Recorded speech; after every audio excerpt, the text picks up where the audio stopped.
Muy buenos días. El día de hoy vamos a hablar lo que son los factores que afectan el crecimiento microbiano. Los microorganismos son fundamentales en la obtención de algunos productos, así como ser el yogur, los vinos, ¿no?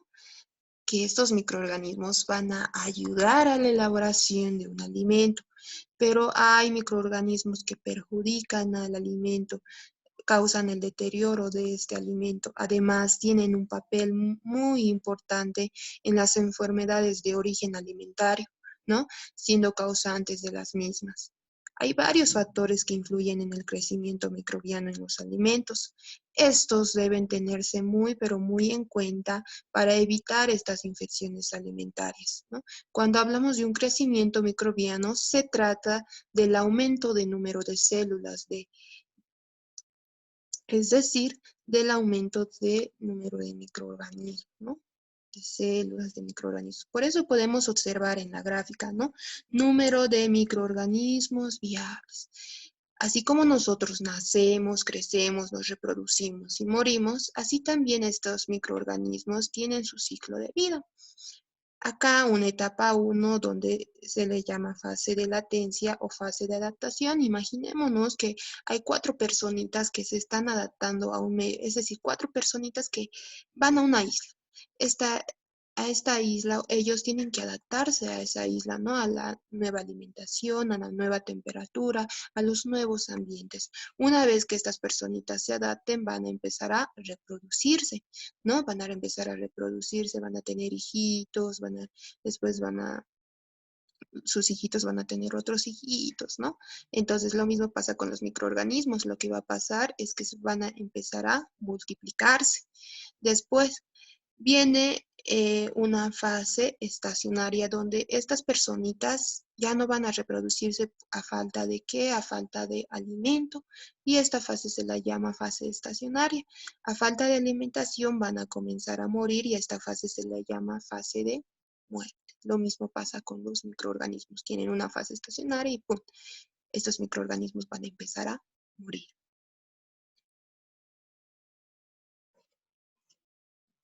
Cuando hablamos de factores que afectan a los microorganismos, hablamos de factores intrínsecos, ¿ya? Cuando hablamos de factores intrínsecos, nos referimos al pH de nuestros alimentos, a los nutrientes, va a influir, ¿no? Va a influir. Cuando nos referimos a los nutrientes, es el contenido de proteínas, carbohidratos, vitaminas, el cual van a determinar el crecimiento de diferentes tipos de microorganismos. Cuando hablamos del pH nos referimos a la medida de acidez de un alimento. Cuando estos son ácidos, por ejemplo, aquí podemos ver nuestros alimentos son ácidos, ejemplo el limón, básicos, ejemplo los huevos, neutros el agua, ¿no? Cuando hay un pH básico, hay una puede haber proliferación de alcalófilos, de microorganismos llamados alcalófilos, y a un pH 7 neutrófilos, y un pH menor a 7 a pH ácidos se los llama acidófilos. También hablamos de la actividad de agua. Les voy a dar un ejemplo con mi alimento. Aquí está una manzanita. Entonces, esta manzanita, para que entendamos lo que es actividad de agua, tiene 3 tipos de agua. Agua ligada, agua intermedia y agua libre. El agua ligada es el agua que está adherido al alimento, muy, muy, muy adherido al alimento. Agua intermedia, no está tan adherido, pero tampoco está tan libre. Y por último, el agua libre que, como su nombre dice, es el agua libre del alimento. Esta agua es fácil de eliminar y a partir de esta determinación de esta agua, nosotros vamos a poder observar también la vida útil de nuestro alimento. ¿Ya? Entonces, empezamos definiendo qué es actividad de agua. Es el agua libre de nuestro alimento. Esta agua libre del alimento. ¿Cuándo? la actividad de agua sea mayor, sea superior, nuestro alimento va a ser menos perecedero. Ejemplo, las zanahorias, a referirnos, ¿no? Aquí en la zanahoria, hortalizas, frutas y carnes que tienen una mayor actividad, por tanto son menos perecederos, tienen mayor actividad de agua. Pero mientras estos sean más sólidos, ¿no? Nuestros alimentos aquí va como la mermelada, los cereales, tienen menor actividad de agua. Cuanto menor sea la actividad de agua, va a haber menor proliferación de microorganismos y a mayor actividad de agua va a haber mayor proliferación de microorganismos. Es decir, van a ser más perecederos, menos perecederos, ¿ya? Entonces, podemos ver que las bacterias, su actividad de agua es 0,9, ¿no? Entonces debemos tratar de que nuestro alimento no esté en esas actividades de agua. La proliferación de levaduras a 0,87, los hongos a 0,70. No sé, yo les hablo de la Escherichia coli, que son eh, esas bacterias que hay en las heces fecales, tiene una actividad de agua del 0,95, ¿no? Entonces, esto es lo que debemos evitar, que nuestro alimento esté en altas actividades de agua, ¿no? Que va a influir obviamente en su vida útil y vamos determinando la actividad del agua, vamos a ver también a qué es susceptible nuestro alimento, ¿no? Entonces, habiendo definido esto, también podemos hablar del oxígeno disponible. No sé, yo tengo una manzana, una papita, y yo la parto en rodajitas, en pedacitos, y ahí, no sé si ustedes observan, hay una oxidación de esa papita. ¿Por qué? Porque hay mayor ingreso de oxígeno en esta papita y va a hacer que se genere proliferación de microorganismos que son aerobios. ¿A qué me refiero con aerobios? Estos microorganismos les encanta el oxígeno, mientras que a los microorganismos anaerobios, bueno, hablando del oxígeno también tenemos que decir que hay diferentes tipos de microorganismos. Anaerobios, estos no les gusta el oxígeno, ¿no? Aerobios facultativos, que estos pueden crecer en presencia o ausencia de oxígeno, pero crecen más rápido en presencia de oxígeno, los aerobios facultativos. Y los microaerófilos, que crecen en presencia de oxígeno, pero en presiones inferiores a la atmosférica. Anaerobios, que crecen en ausencia de oxígeno, anaerobios, pero estos anaerobios son anaerobios tolerantes, ¿ya? Pero también estos pueden crecer en oxígeno, ¿ya? Esto hemos hablado de los anaerobios tolerantes también. Entonces, yo qué sé, si hiervo esa papita, vamos a evitar a que esta entre oxígeno. Hablábamos, ¿sí, no? De la papita. Entonces vamos a evitar la proliferación de microorganismos que son aerobios.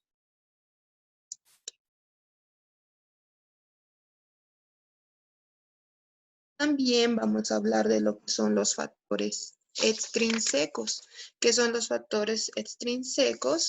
Como bien lo dice, son los factores que nos van a determinar las condiciones de almacenaje y medioambientales, ¿no?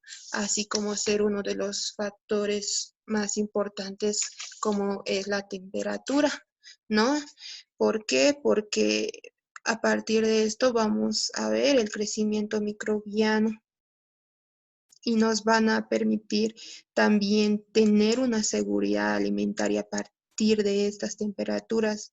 Vamos a saber, ¿no? ¿Por qué? Porque la utilización inadecuada durante el procesamiento del alimento de estas temperaturas se apunta como un principal causante de la toxinfección, ¿no?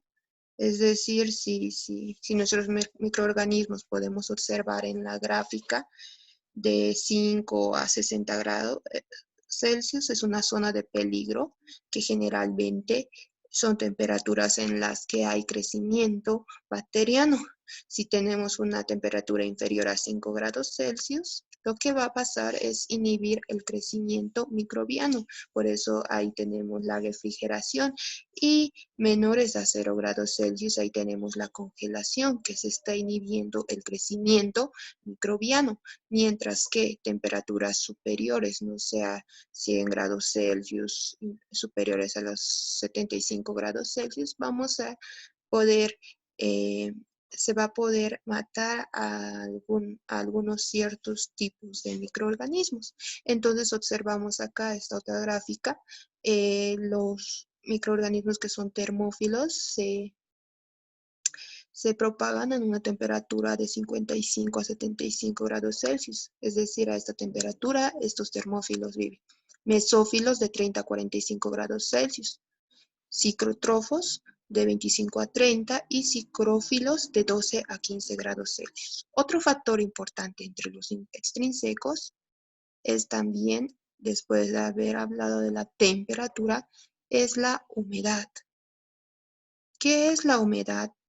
¿Ya? La humedad es la cantidad de agua total en mi alimento. ¿A qué me refiero? En esta manzanita, estos 3 tipos de agua, todita esa agua que tiene mi alimento, es la humedad. La humedad es el agua total de mi alimento. Pero cuando hablamos de factores extrínsecos, esta humedad es ¿qué? Es cuando a qué humedades está sometido, a qué ambiente está sometido mi alimento. Si está a humedades elevadas sometido a mi alimento, va a haber mayor proliferación de microorganismos. Si mi alimento está sometido a bajas humedades, va a haber menor proliferación de microorganismos. Por eso es muy, muy importante lo que es la humedad. Habiendo hablado de estos dos, de los factores extrínsecos e intrínsecos, vamos a determinar un parámetro muy fundamental como es la actividad de agua de los alimentos. Vamos a ver cómo se determina la actividad de agua de los alimentos. Lo primero que ustedes deben hacer es preparar soluciones saturadas de sales de referencia con baja actividad de agua y otra con alta actividad de agua. Entonces, por tablas, vamos a preparar, por tablas nosotros tenemos las actividades de agua de diferentes soluciones salinas saturadas, ¿ya? Entonces, en referencia a esta tablita, lo que yo voy a hacer es preparar cualquiera de estas soluciones salinas, ustedes pueden preparar, pero aquí bien claro dice una con baja actividad de agua y la otra con alta actividad de agua. Yo en el método que realicé en el procedimiento, utilicé el cloruro de magnesio y el sulfato de potasio. Ustedes pueden utilizar el carbonato de potasio si quieren con el nitrato de potasio, ¿no? Pueden utilizar, pero cuidando de que uno tenga baja actividad de agua y otro alta actividad de agua, ¿no? En mi caso, alta actividad de agua, sulfato de potasio y baja actividad de agua, cloruro de magnesio. Lo siguiente que van a hacer es preparar un portamuestras con papel aluminio con pequeñas perforaciones. Aquí podemos ver, ¿no? A este papel aluminio yo le he realizado pequeñas perforaciones y posteriormente acá he colocado mi muestra. ¿Qué cantidad? Fíjense, aquí está un frasquito, encima el aluminio y ahí encima le hago pequeñas perforaciones y ahí encima va a ir mi muestra. Obviamente tenemos que pesar según el procedimiento de 2 a 3 gramitos. 2 a 3 gramitos peso, lo tapo con una tapita y pues tenemos que, como acá dice el procedimiento, armar un sistema cerrado con el frasco, con las soluciones de sales de referencia de la muestra, sin que éstas estén directamente en contacto. Aquí va a estar mi solución salina. Va a estar aquí mi solución salina sin que esté en contacto con la muestra.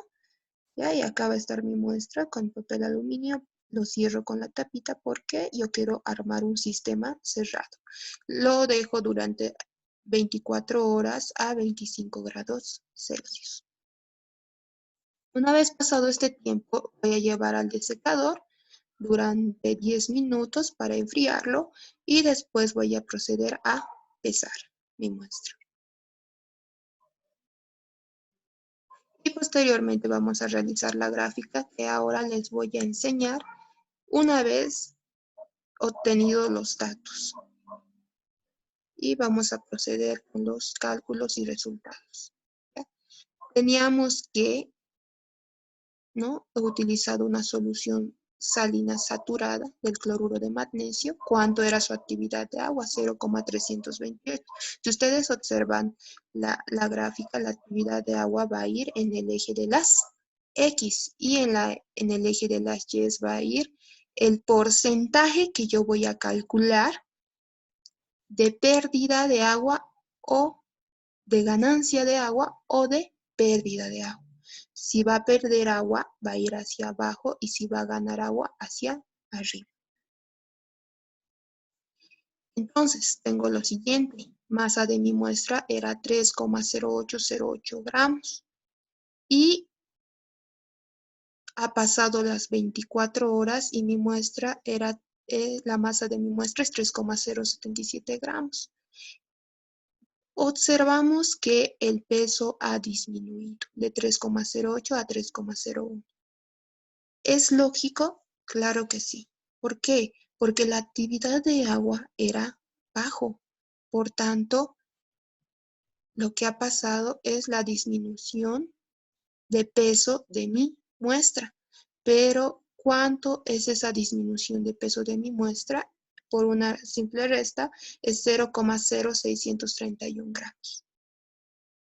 Y lo que voy a calcular es cuánto es ese porcentaje que ha perdido mi muestra, ese porcentaje de masa que ha perdido mi muestra.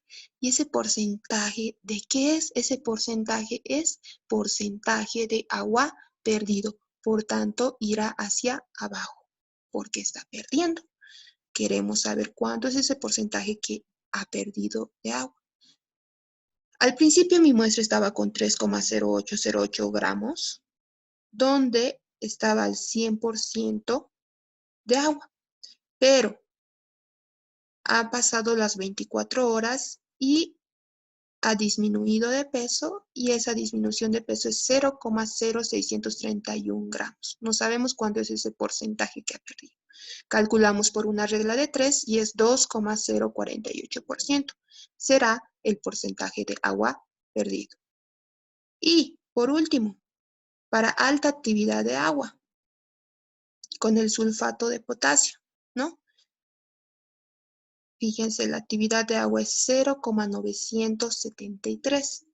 La masa de mi muestra inicial, al principio es 3,0293 gramos. Lo que pasa durante las 24 horas es que mi muestra ha aumentado de peso. Por tanto, va a ser el porcentaje de agua ganado. ¿Es lógico? Claro que sí. ¿Por qué? Porque la actividad de agua es alto, por tanto va a ganar peso durante esas 24 horas. ¿Cuánto es esa variación? ¿Cuánto ha ganado? Entonces vamos a restar. Y esta cantidad de peso ha ganado mi muestra. Por tanto, es ese porcentaje de agua que ha ganado. Estos cálculos no están mal. Ustedes dicen, ¿por qué? ¿No? Porque ha aumentado de peso, porque obviamente la actividad de agua de esta solución era alta, ¿no? Entonces va a ser el porcentaje de agua ganado. Por tanto, en ese eje de las Y va a ir hacia arriba. ¿Cuánto había aumentado? 7,19%. Y obviamente estos dos en el eje Y. Este porcentaje es el perdido y este es el ganado. Y vamos a proceder por último a graficar. Ya, graficamos. Y aquí está mi primer punto con el cloruro de magnesio. Tenemos lo siguiente. Actividad de agua 0,328. Entonces, 0,328. Eje de las X. Y vamos a ir, ese 2,048% es porcentaje de agua perdido. Por tanto, va a ir hacia abajo. Listo. Y el siguiente punto para el sulfato de potasio va a ser lo siguiente. Actividad de agua 0,973. Va a ir hacia arriba, ¿por qué? Porque es el porcentaje de agua ganado. Y va a ser 7,19, ¿no? Vamos hacia arriba en 0,973 y trazamos ese punto. Unimos estos dos puntos, los unimos y la intersección en el eje X, que es la actividad de agua, fíjense, hay una intersección. Esta intersección va a ser la actividad de agua de mi muestra. Y yo he encontrado en mi muestra que la actividad de agua es 0,47. Mi muestra era cebada, era un cereal, y los cereales generalmente su actividad de agua están entre 0,4, 0,5, entonces ustedes verifican por tablas, que sí hay tablas, por teoría, ¿no? Ustedes investigan que esté bien su resultado. Hay datos teóricos, hay las actividades de agua de diferentes alimentos, entonces ustedes determinan la actividad de agua de cualquier alimento con este procedimiento, pueden determinar la actividad de agua de un alimento y entonces verifican que esté bien con datos teóricos, ¿no? Eso es todo acerca de cómo hallar la actividad de agua. Espero les haya gustado la clase. Gracias por su atención.